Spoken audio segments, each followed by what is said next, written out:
The following session is titled Embracing the Quadrivium as Christians in the World. Mr. Nathaniel Hahn teaches 6th through 12th grade classes in math, science, and music theory at Mount Hope Lutheran School in Casper. You can learn from him and the rest of the faculty by visiting bach2church.org, and that is VACH. Please welcome Mr. Hahn.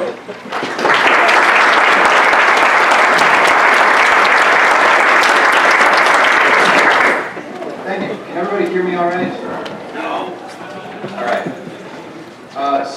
My presentation is essentially, I'm going to make the argument for teaching the mathematical arts as inherently Christian things. I'm also going to give some practical ways that we can make that happen. As Lutheran teachers, our goal is to give our students an education centered on Christ and His Word. Furthermore, we want everything we teach to be entirely Christian, not merely Christian flavored. But there exists a potential problem, I think, in the way we approach Christian education, and is closely related to a commonly used phrase in education. Who here has heard the term faith integration in reference to education? I've heard it a lot, not here, but other places. So on the surface, the idea of integrating our faith or integrating Christianity into what we teach sounds like a virtuous goal. Don't we want our children's education to be saturated in the truth of God's Word? The answer is yes, but that goal is not accomplished by so-called faith integration. Indicative of this is the fact that trying to use Jesus as a mere ingredient becomes a chore. It feels unnatural, and most notably in math, it seems almost impossible. How could you go about integrating faith into a math curriculum? A couple of appendix lessons about creation or the golden ratio, a problem about pairs of animals going into the ark. Because of this perceived impossibility of putting Christ in math, math seems to be the one subject that we, more or less, teach the same way secular schools do. On the contrary, I don't believe that we, as Lutheran teachers, actually have a duty to integrate our faith at all.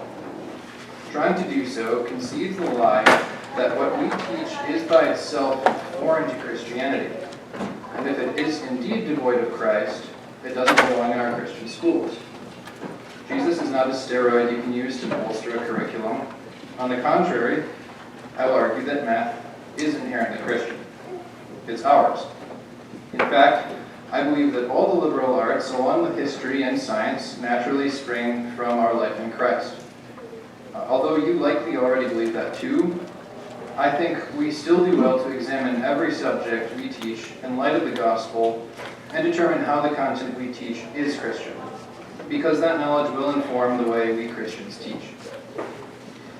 This presentation will be my attempt at showing how the four mathematical arts, arithmetic, geometry, music, and astronomy, are Christian through and through, and that studying them, and therefore teaching them, is something wonderfully edifying for any Christian. I'll also share some practical ways a math teacher could implement this kind of thinking in his classroom. Before I begin, I want to note that I largely see this presentation as a way to open the door to more conversation about our educational philosophies, our teaching methods, and our understanding of what it means to offer a classical Lutheran math education. I should give you a definition for mathematics, but before that, we need a definition for what it is to be human. We've already had great definitions from multiple speakers, but I'll give one here as well. We can't hope to teach any subject in a thoroughly Christian way if we don't have a thoroughly Christian understanding of who we are.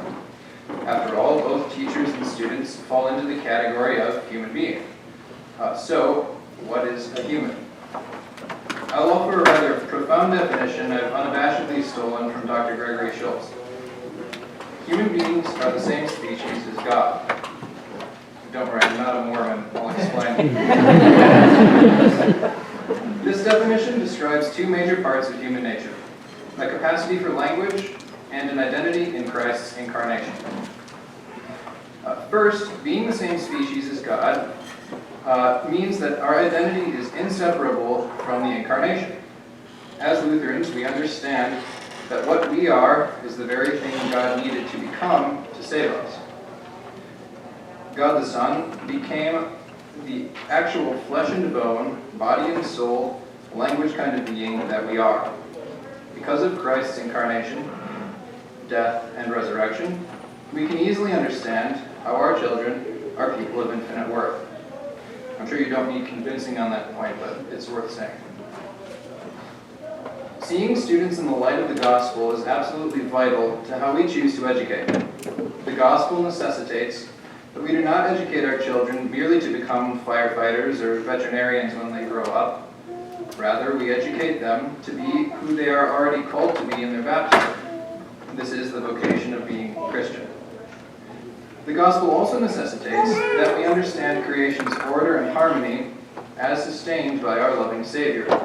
Not for his own personal enjoyment, but for our sake. In him all things hold together.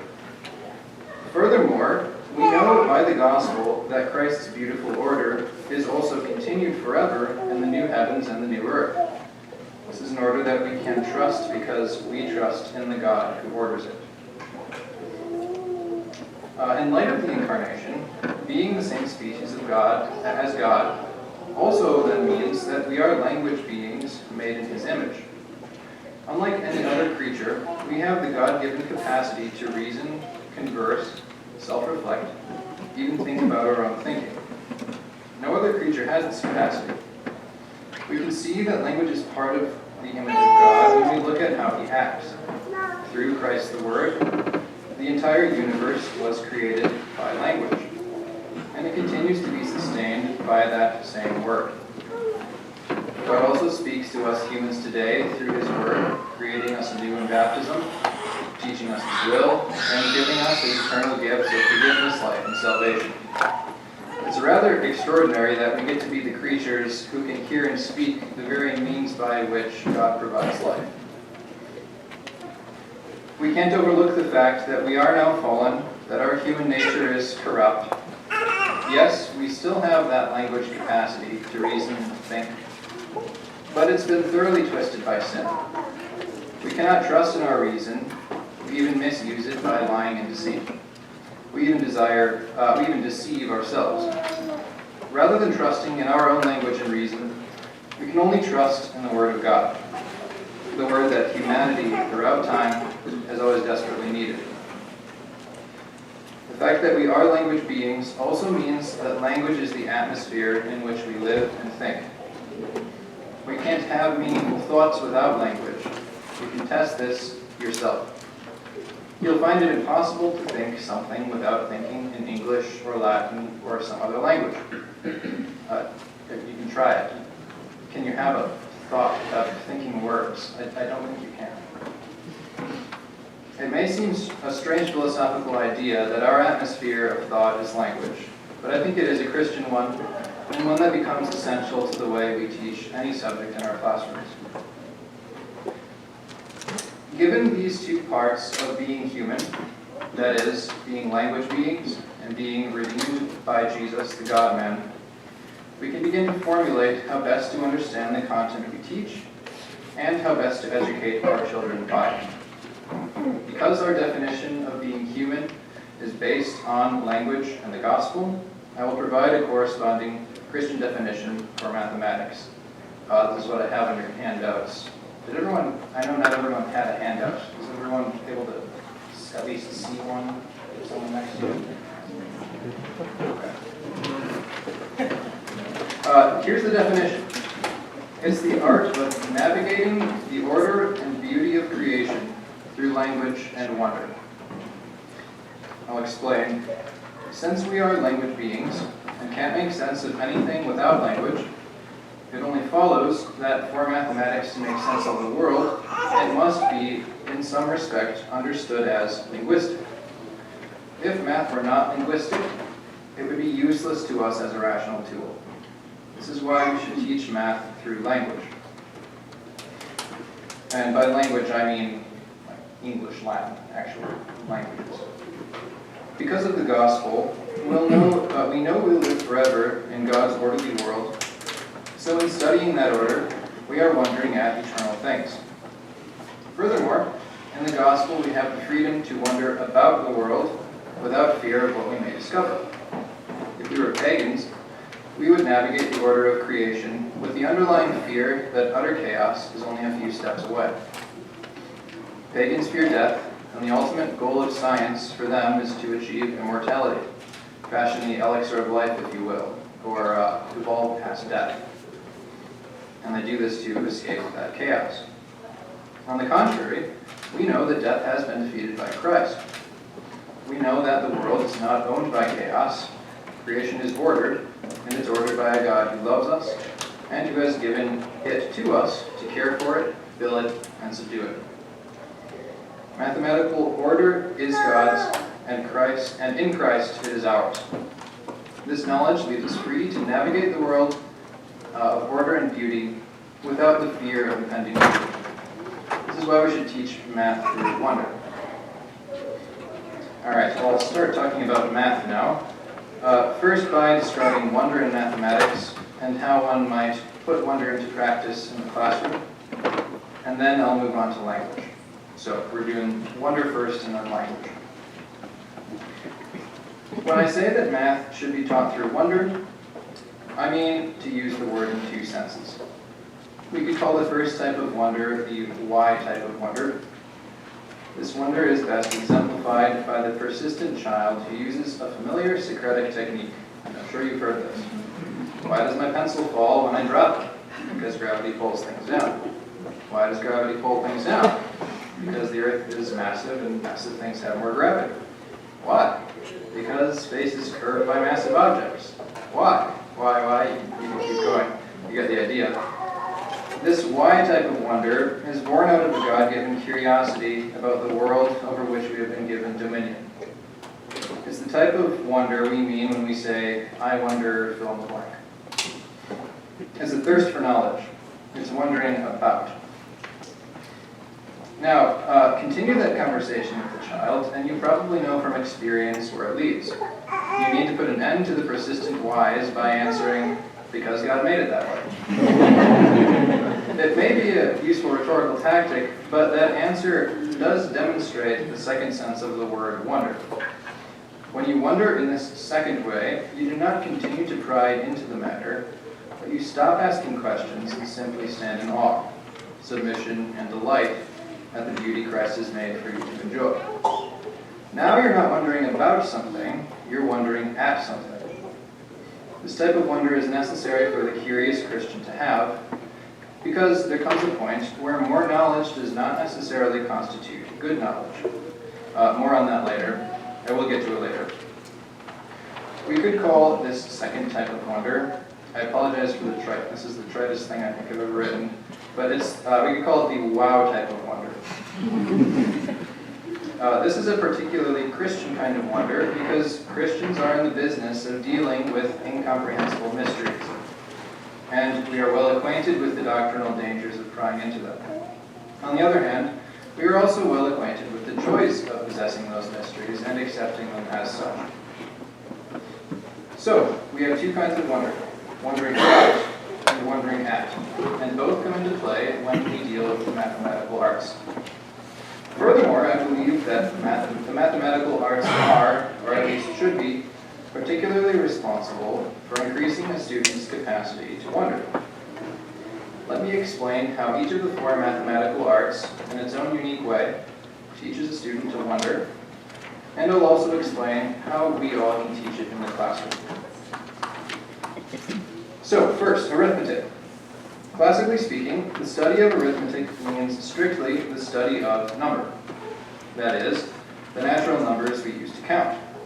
It involves observing the relationships between numbers, extracting their factors, discovering the patterns within them and between them. It also includes a study of the four operations in mathematics: addition, subtraction, multiplication, division. A fantastic primary source for this type of thinking is the Introduction to Arithmetic by Nicomachus of Gerasa. Nicomachus begins by outlining the nature of the quadrivium, moves to numbers themselves, and proceeds to delve into the thriving, complex ecosystem that is arithmetic.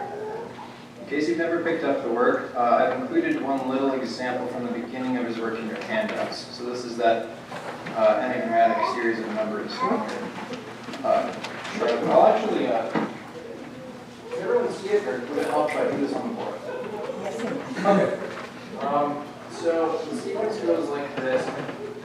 You've done math, probably will recognize it. He calls this the even times even series.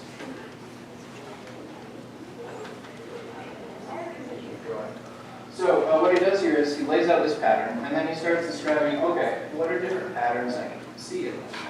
I'll give you a couple, because they're pretty cool. Can you all see this? One he points out is, if I take, say, I want to stop at 8. If I take all the numbers before that and add them up, so 1 plus 2 plus 4 plus 7, you always fall one short of the number that you're getting to, so plus 1 is 8. Choose 64. 1 plus 2 plus 4 plus 8 plus 16 plus 32. If you do the math, you get 63. Wow. That's cool.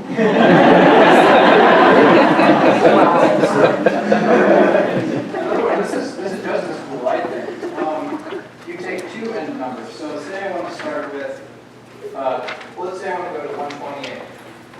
So I take 128 and 1, and then 2 and 64, and then 4 and 32, and then 8 and 16. They're all going to, well, let's see, add or multiply? Multiply. Yeah, multiply. Yeah, I am a math teacher. They all multiply to be the same thing. And this works for, I could go to 2048 if I wanted to. It works. So, I mean, these are kinds of things we can show our students, even in lower grades. They'll think it's pretty cool as well.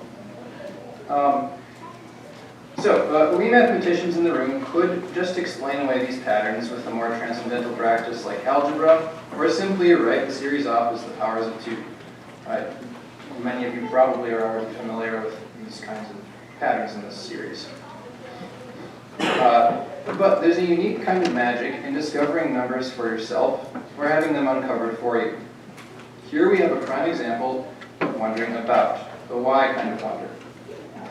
The patterns I just mentioned only scratch the surface of this sequence.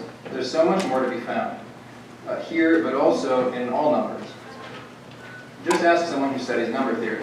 They'll tell you there is a lot just in arithmetic to understand. It's the playful curiosity of a student thoughtfully clicking away at his calculator that the study of arithmetic fosters. Yes, there are math facts to memorize, but if arithmetic has become only rote memorization, we teachers have work to do. We should convince and inspire our students to explore the world of number. So that's arithmetic. Second, geometry. This mathematical art encompasses all study of lines, circles, polygons, solids, and shapes of even higher dimensions.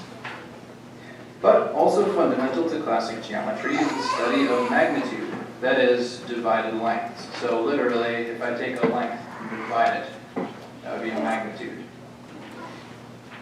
While the ancient Greeks did not conceptualize irrational numbers like we do today, they did encounter them in the form of distances, areas, and volumes. Thus, we could properly include irrational numbers and even improper fractions in the study of geometry as well. One example of this might be familiar to lots of you. Like if you draw a square and say, I make all the sides be 1 unit long, the diagonal, you get square root of 2. So that's one example where you really get irrational numbers from working with geometry.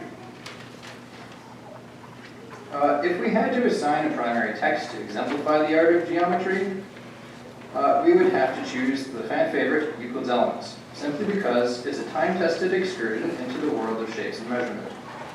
Euclid shows us very plainly the ability of geometry, like arithmetic, to train us in wondering about.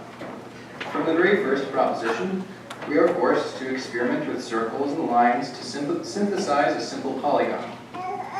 While one could read through the proof, there's a particular excitement that comes from hunkering down with a compass and straight edge to alchemize a new geometric idea for yourself. A geometry teacher, like Euclid, should foster in his pupil patience, particularity, pithiness, and most of all, a playful yet insistent curiosity. Arithmetic and geometry are two arts that naturally teach a person to wonder about. They train him how to find out for himself the beauty God nurtures in the universe, to peer into it, to ask questions about it, and to think logically about it. They sharpen his God-given reason. The other two mathematical arts, while they do share a wide type of wonder with arithmetic and geometry, also especially teach us the other type of wonder, how to wonder at. Music and astronomy have a peculiar way of showing us beauty without requiring much knowledge, and that makes them vital to nurturing wonder in students. Music, and then I'll get on to astronomy. Music largely deals with ratio and proportion. It measures one number up against another and quantifies the relationship. In my opinion, the study of ratio is very core to a thorough understanding of mathematics and key to many, many different things, especially in seeing mathematics beauty. Ratio is vital to why music even sounds good to us. Limiting music to the written ratio only, however, does music a great disservice. It also includes, of course, the tunes and harmonies we hear with our ears. There's probably no greater way to experience the sheer beauty of God's mathematical order than to listen to great music. A chorale by Bach, or a mass by Pretorius, or a tune by Kruger unveils in plain sight so much of what algebra or calculus take years to reveal. This is why music teaches the wow type of wonder so well. In order to see mathematical beauty, a student listening to Bach need not numerically analyze the structure of his chords, the cadences of his phrases, or the overtones in his instrumentation, although doing so often uncovers even more beauty. Music theory is its own microcosm of beauty.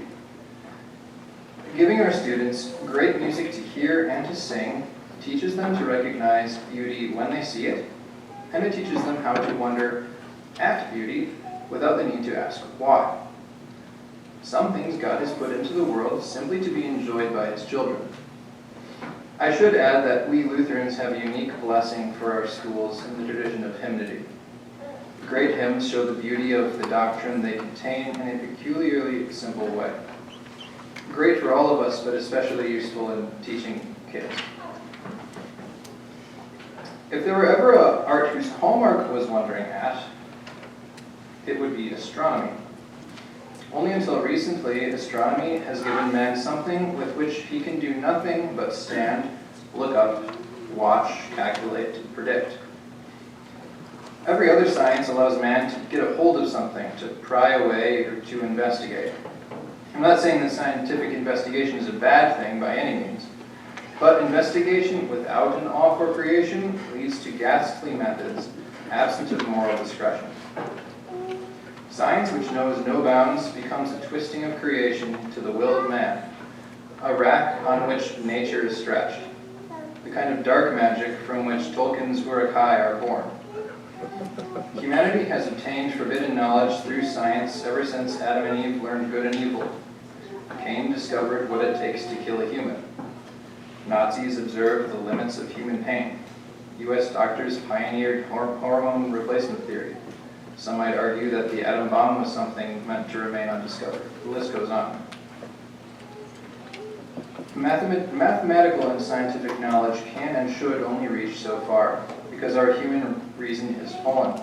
Our reason can't tell us about beauty, or morality, or spiritual matters, to name a few. And to paraphrase the philosopher Wittgenstein, whereof science cannot speak, it must remain silent. There are things science simply shouldn't seek after. Astronomy can help students see the joy in not scientizing too far, keeping a spaceship view of science in a world of space probes, if you will. In the way it uses wonder, astronomy can be a paradigm for Christian scientific discovery. searching the deep fractality of the night sky, can easily show us just how much care and detail God has put into the world, and no doubt how much He will have for us in the world to come.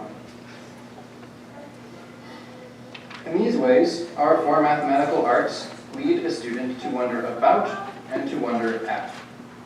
How to implement each art in the classroom, I'm still working through myself, but I have come up with some potential ways we can practically apply an education of wonder into our math classrooms and by extension our science classrooms. I suspect most of us already implement many of these ideas, but to be aware of the avenues to Christian wonder is important. 1, and I'm following your outline here so you can follow along there. 1, during math instruction, don't be eager to shoot down student answers that aren't as correct as expected. Incorrect answers are often actually incorrect, but occasionally wrong answers arise from alternate mathematical understandings that are as equally valid as the curriculum's explanation. I'm not being relativist here. I'll give you an example. In one elementary class, I was teaching how to add fractions by finding common denominators. I can't remember the exact ones, but if I did, say, 1/5 and 1/7, and we're trying to add these, and I asked my students, okay, because they're already familiar with adding fractions, and I said, okay, in my answer, which one of these should be my denominator? And what would you expect the answer to be? Neither. Yeah, that's what I was expecting. One of my students, and I'm happy she did this, she said, oh. And at first I thought, okay, that's not right. But then I thought about it for a second, and I thought, she's actually right.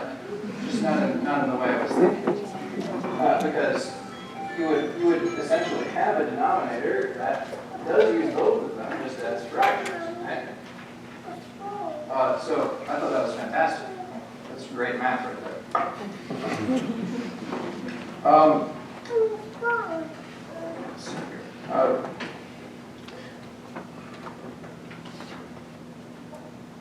I've used that way of speaking ever since because it's an incredibly intuitive way to see that problem. It literally came from intuition. Okay, so we should avoid shooting down wrong answers too readily, but we should also avoid giving right answers away too readily. We need to give our students ample time to brainstorm solutions, wrestle with problems, and practice using the curious side of their wonder. Students need to understand that math is an art of discovery and exploration, not just a collection of definitions and methods to be learned. They can experience this freedom if they are given time to have their own ideas, and if these ideas are, and they need to know that those ideas are taken mathematically seriously. In the end, of course, our job is to present the correct answer or the most efficient method, but cultivation of wonder is still necessary. I've found that in either case, whether my students are right or wrong, it's incredibly valuable to me and to them if I just ask them why they answered the way they did. Number 2, in the same vein of encouraging curiosity, during class we should also be open to going on mathematical tangents when students ask questions out of curiosity. You'll probably agree that these kinds of questions are generally rare in a math class. Usually they just want to get done with the lesson. But we should use those footholds whenever they come up because they help students feel the reward of creative mathematical thinking. 3, use actual examples of mathematical things that happen in real life. I found that students greatly appreciate a well-constructed real-world problem. They like to know that we teachers do in fact care about practical application. For instance, I could give a problem about cutting up pizzas during our pizza lunch instead of giving one about going to the store for 100 watermelons. Robust real-world problems also show students what it's like to have natural mathematical intuition that wonders about the real world. Often, the casually pondering mind is much more mathematically capable than the one that's hard at work. The mathematician Henry Poincaré made the argument, and I paraphrase here, that the best mathematical creation comes not from several hours of cognitive grind, but from the sudden revelation of a well-trained intuition. I believe that's true. By the way, I still think having fun problems is important too. It's okay to have problems about 100 watermelons. I think that's fun. Number 4, I believe that if a teacher doesn't exhibit the wonder he is trying to instill in his students, he'll fail to instill it. Therefore, it's important that we as teachers keep the wonder alive for ourselves and pursue it. First and foremost, I think we should read the primary texts of Western mathematics. I'll get back to that. But we should also find other fun avenues of mathematical learning. Reading through mathematical textbooks is not always my idea of fun, so we need other avenues as well. This could be anything from watching quality math videos online. I've actually got a few channels up there, maybe you've heard of them on your handout. They're fantastic. So watching videos like that to more mundane things like finding the most space-efficient way to arrange tables for Thanksgiving dinner. That will get you your nerd math badge. So keep math fun for yourself. We can't speak of wonder in mathematics, especially in astronomy, without also touching on science or natural philosophy as an art, because math and science are so interwoven. The wonder of math can inspire wonder in science and vice versa. So briefly, here are some ways a teacher might apply the same philosophy in his science classroom. As in math, the teacher should not be opposed to divergence from the original subject matter if it means feeding student curiosity. Not all the time, but occasionally it's very helpful. Of course, classes have time restraints and we have content we need to teach, but a measure of freedom can be granted to students to let their minds wander. We can let them ask tangential questions, even dive a little into a different area of science to quench someone's thirst for understanding. Sometimes I'll even keep a list of the class's curious questions on the board to research and answer for myself before the next class. To keep with the astronomy paradigm, we can be willing to turn the telescope, if you will. Doing so encourages that exploratory wonder that is distinctly Christian. Number 2 for science, whenever possible, avoid merely telling or reading the scientific facts to students, at least doing so excessively. Doing so excessively will turn science into a chore, and it will kill the spirit of discovery in most students. Science isn't primarily done on the notebook, it's done in real life. That means students should be led to new information either by guided classroom discussion and logical thinking, or by demonstration and experimentation. That brings us to number 3. Make science class as observation heavy as possible. In biology, find as many physical specimens as you can get your hands on. In physics, show physical phenomena to students, even show them how the equations work physically. In geology, go for a hike in a place where cool rocks and geological formations can be seen. In chemistry, try to get the actual chemicals even in lower level courses. These times for observation don't necessarily need to be times of rigorous note-taking. They don't always even need to be experiments proper, although we shouldn't by any means neglect teaching the scientific method. All of this should be done in the spirit of astronomy, that we are here to see the fascinating order and beauty Christ maintains in the universe. All right, back to math. We've covered wonder, the first side of Christian mathematics. But what about the other side, namely language? As I said before, in order to make sense of the world, we need to use language. So, in order to make sense of math, or make sense with math, we also need to use language. The result of this necessity is, I think, twofold. First, we Christian math teachers need to prioritize content over method. Classical education works so well for a Christian education because we seek truth, and truth is found in content, and classical education is all about content. Math should be no different. The content, or truth, in each mathematical art is found in language, the actual spoken or written word, not in symbology. Symbols are highly useful, but they always represent words, and words are that of which truth consists. For example, if I teach a math class on ratios and demonstrate to students how to fill in a ratio box correctly by this or that method, I've only taught them an empty method. On the other hand, say I give them multiple examples of what a ratio is. Perhaps taking 8 boys and 4 girls in the class, and then dividing them into groups of 4 and 2, and then dividing those same kids into groups of 2 and 1. And exploring the relationship between those ratios. Then, if I do that, I have begun to lead them to understand what a ratio actually is. This is concrete truth. It's part of the way God works. This isn't to say that students won't eventually understand the nature of math by rote practice, but many more students I've found will understand it if you just tell them or show them outright. Method is important, but method is not content. We ultimately shouldn't teach math to teach the how-to. Insisting on one method clouds the mathematical mind.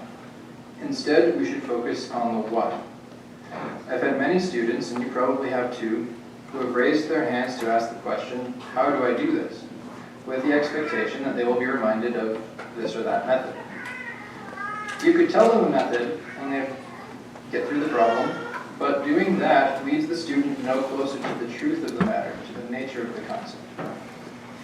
For example, SOHCAHTOA can get you through a trig problem, but it can hinder a holistic understanding of the beautiful nature of trigonometry, vectors and circles, as well as the connections between all those. Cross-multiplying works extremely well, and it's a great tool, but it can become a crutch that causes students never to understand what proportions actually are. To use an analogy, taking the freeway is easy and effective and efficient almost all the time. But you'll never learn the lay of the land or the beauty of the countryside if you always take the freeway and never the slower, winding country roads. And if there's an accident on the freeway, good luck making a detour if you don't know the lay of the land. If students are taught primarily man-made method and not actual truth, they have a point when they ask, when will I ever need to use this? Or why do we need to know this? After all, a method is a mere algorithm, something you could program a computer to do. Our reason for teaching math is not, well, if you're in the grocery store, what if you're in the grocery store without a calculator? If learning how-to were the main drive of math class, we might as well write computer programs instead of teaching algorithms to kids. Certainly, students should be taught how to compute, but they shouldn't be turned into computers.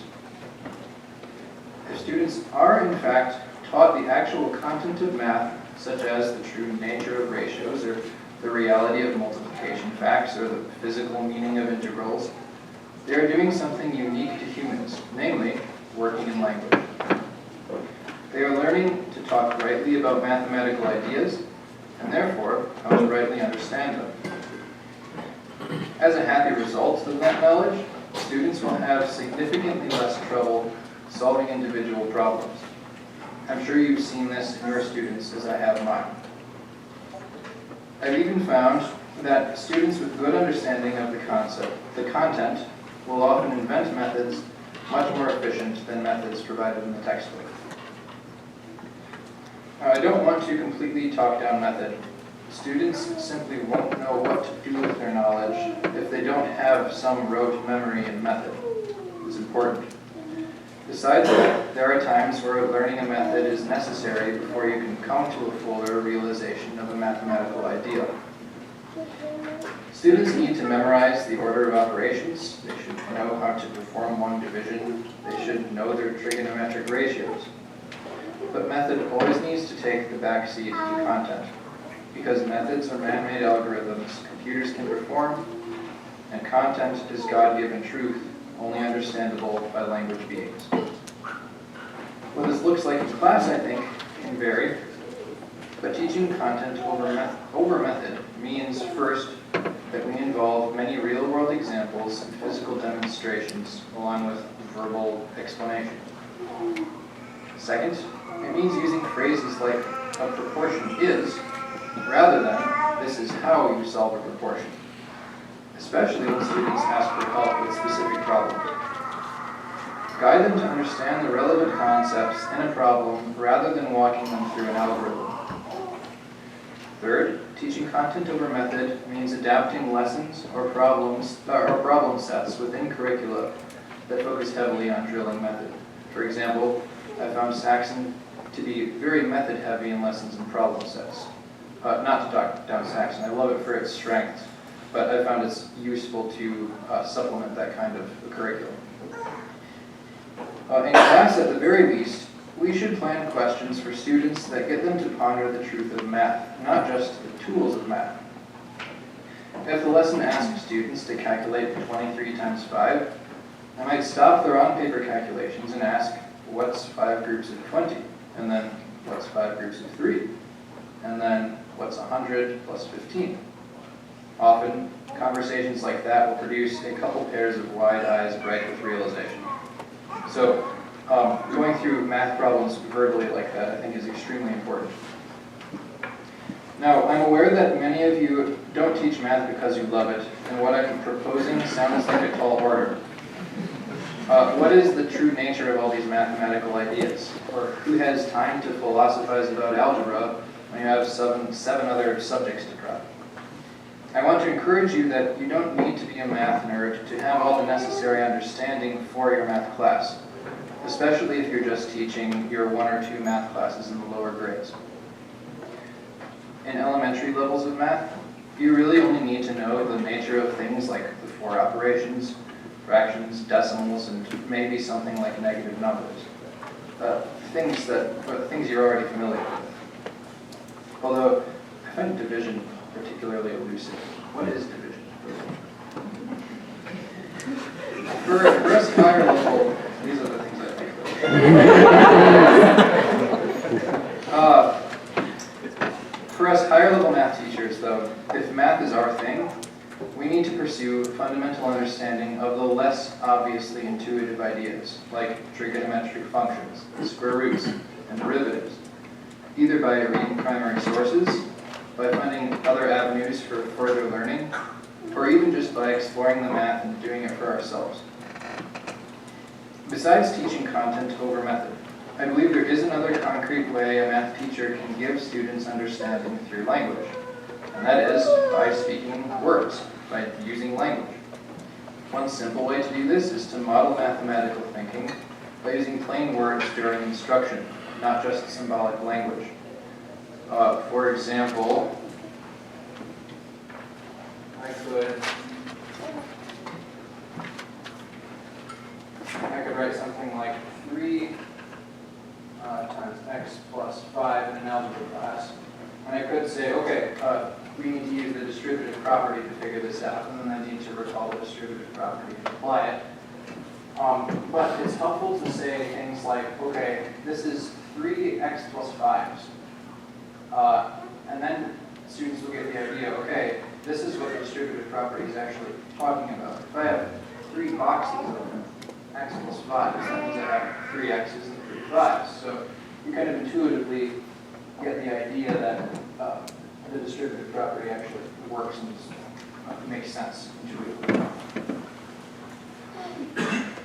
This is especially valuable in algebra, which without words is prone to become mere symbol juggling. You can also use ample word problems in class, and not just the kind that's easily identifiable as this or that type of word problem. A great source of thoughtful word problems, and a good model for writing them, is Alcuin's Problems to Sharpen the Young. I've included that in your handouts as well. Each problem in this simply lays out a mathematical question in a real-life situation. Some of them aren't so real-life-ish, but you can still relate to them. And it leaves the student to figure it out for himself. The problem doesn't specify this is a sum and some more problem, or find 2 equations to model the situation and solve using substitution. Instead, Alcuin just gives his student a sentence in plain words to work with. You can see a couple of examples of those problems on your handout on the back side there. So one example would be a puzzle called Plum. how many furrows might a farmer have in his field if the plowman shall have made 3 turns at each end of the field? Like, that's an interesting problem to think about. You actually have to kind of trace it with your finger or draw it out. And there's not necessarily a method to use that they learned. I'll leave you to read the other one. That's a good one too. But there are tons of them in this work. With the student's knowledge of mathematical content and with the guidance of his teacher, the student can find for himself the best method to use in these kinds of problems. One final way we can teach math by language is to use the primary sources. This is the classical way. Western mathematical thought used to be done entirely with words. While words are inefficient, scientifically speaking, they are much more explanatory. Reading a translation of someone like Euclid or Nicomachus forces you to think the way they thought, and it gives insight into what it means to think mathematically, much more than would reading through a symbolic column proof in a modern math textbook. Again, if you can't put it into words, is it really a thought at all? As far as primary sources go, Euclid is a good place to start. And rightfully so, because for many years, the Elements was the geometry, or the math text of the Western world. But I think there are more texts we should consider using, either directly as math classes in themselves, indirectly within other curricula, or even personally, just for our own understanding as math teachers. Apollonius's conics provides fresh new angles from which to understand conic shapes and solids. Nicomachus's Introduction to Arithmetic unveils fascinating patterns and relationships that bring new life to something as simple as the number line. I would add more to the list, but I have primary texts on my bookshelf that I still need to read. A couple would be Fibonacci's Book of Calculations, Newton's Principia, Leibniz's writings on calculus, just to name a few. I'm also still searching for some. If anyone knows of more primary math sources, let me know, because I'm trying to find more. I'll be upfront with you and admit that I'm not sure which sources, if any, should be taught in their entirety to, say, a high school class. But I think we need to take seriously the idea of building a curriculum or curricula based on the primary texts of Western mathematics. At the very least, the primary texts should have a significant say in how we teach math. Just like in history, English, or philosophy, to separate ourselves from the mathematical conversation of the West is to jump off the shoulders of giants. So let's work to keep the mathematical language of the past as part of our mathematical language today. To conclude, we are Christian teachers, and that means everything we teach should have Christ at the center, not artificially, but naturally. Realizing what makes a subject Christian will inform how we teach, and math is no exception. If math is the art of navigating the order and beauty of creation through language and wonder, then we should teach math by way of language and wonder. Students can learn to wonder at and wonder about through the 4 mathematical arts. They can learn to rightly speak and think mathematically by learning content and by learning in some fashion the primary texts of Western mathematics. I've come to believe that mathematics taught this way takes into account both the fact that we've been made in God's image and are meant to serve our neighbors, and that our Savior graciously upholds His order in creation for us. Thank you.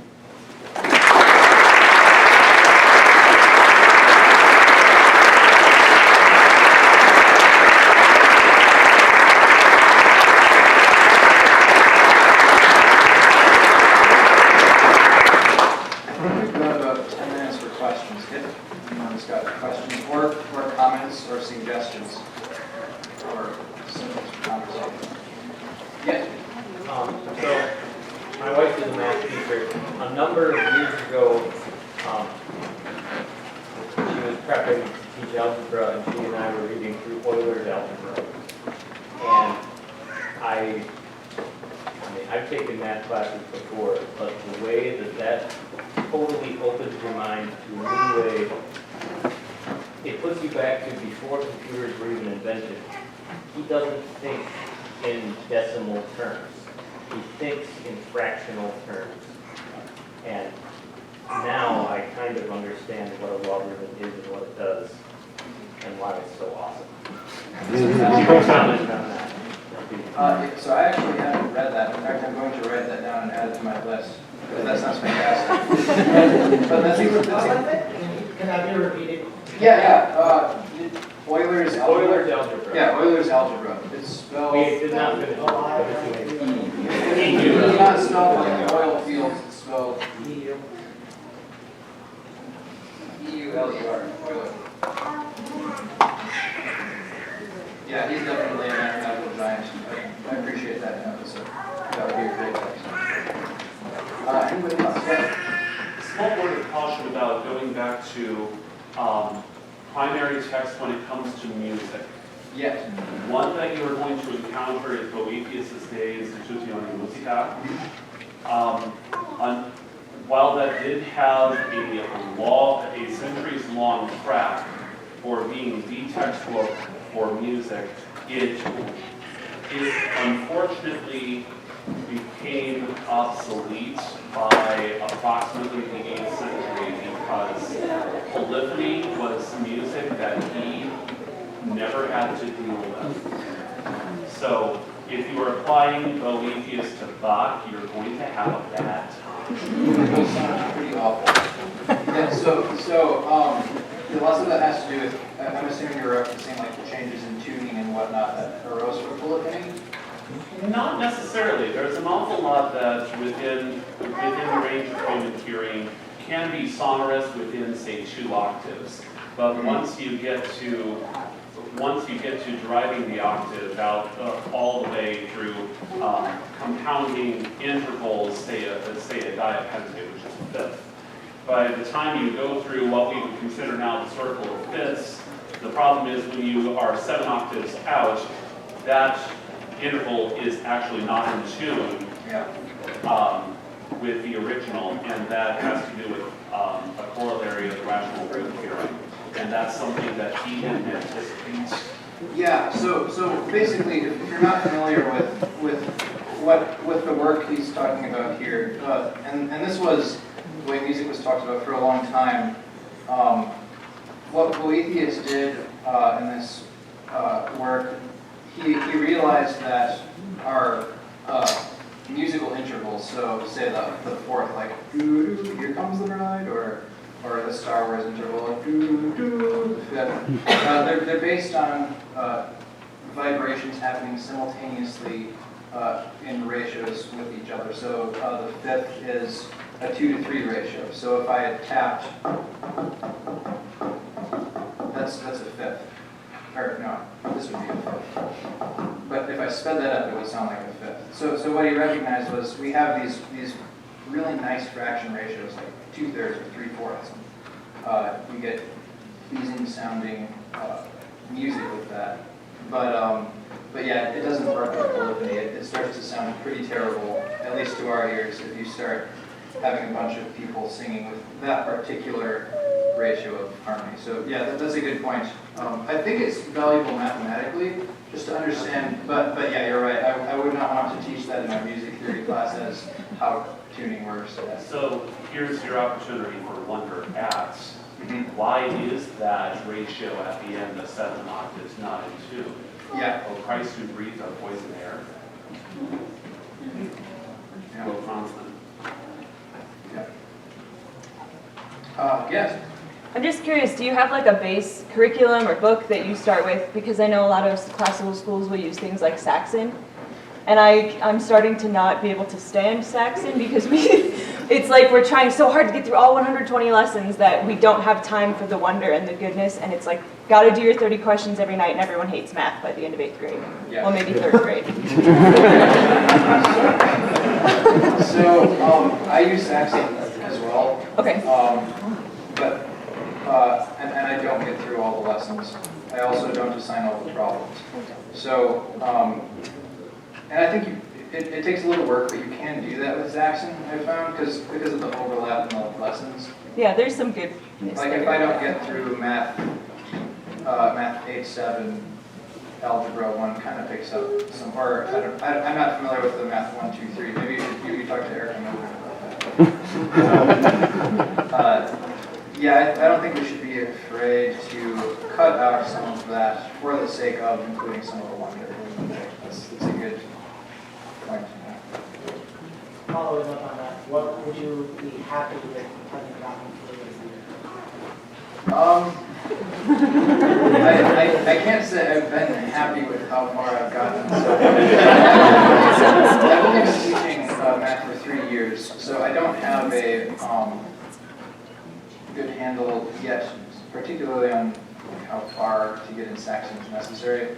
I've gotten through 3/4 of any given curriculum in a year, and it's worked fine because of the overlap, specifically in Saxon. I don't know with other curricula if that would work. Saxon is... Well, I'm talking specifically with Saxon. Okay. I have that same issue where you just feel like you're rushing through everything. Yeah, I would caution against rushing through for the sake of getting through the book. I've found getting 3/4 of the way through like lesson 90, 100 range, I've found you can usually cover that in the next year if you kind of like figure out which lessons cross over.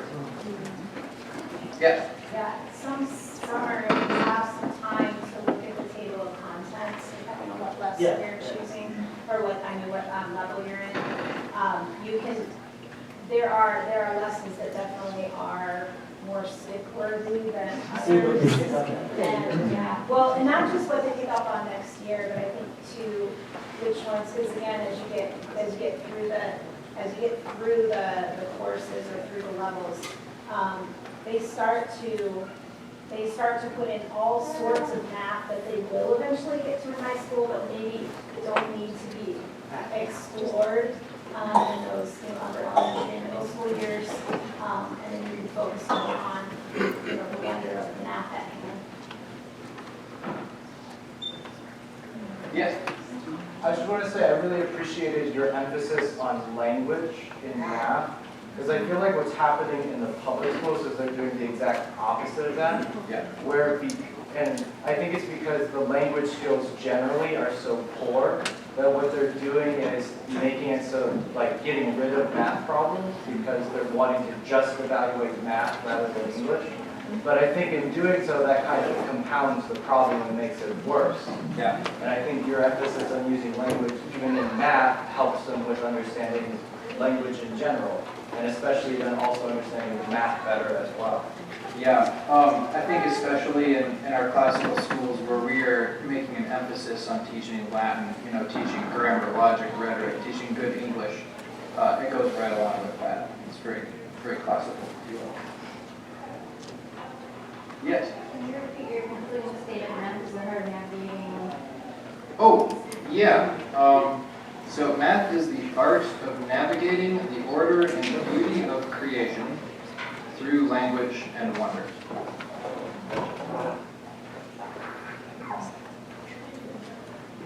Yes? Can you make your handout available online or something? Because Sure. a lot of people didn't get it. We have to pass it around by Write screenshots. down my email if you'd like. I've got the paper just in written form. Is that the CCLE? Oh, I don't know how that works. Can I just distribute that? You can distribute. Okay. So, whoever's on my email, feel free to email me. I can take a transcript or I can give you a handout.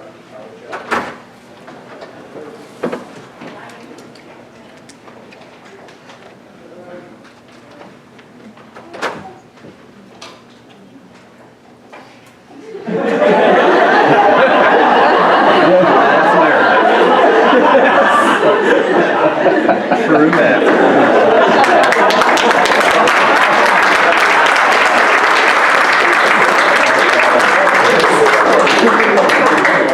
I'm sorry. That's vocation right there.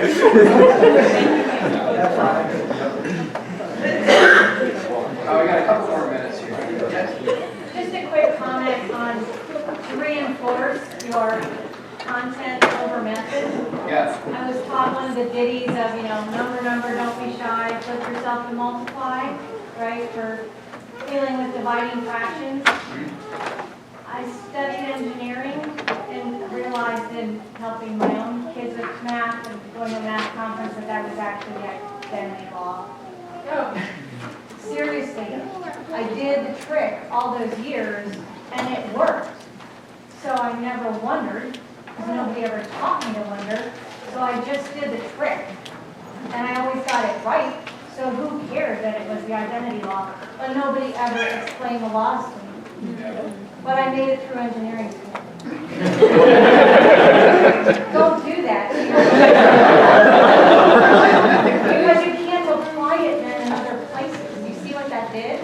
I didn't understand that was the identity law. I couldn't then know how to use the identity law in other places because I only knew how to do the trick. I think Emily Dickinson has the remedy for that. Tell all the truth, but tell it slant. Success in circuit lies, too bright for our infirm delight, the truth's superb surprise. As lightning to the children eased with explanation kind, the truth must dazzle gradually, or every man be blind. With that, it looks like we're out of time.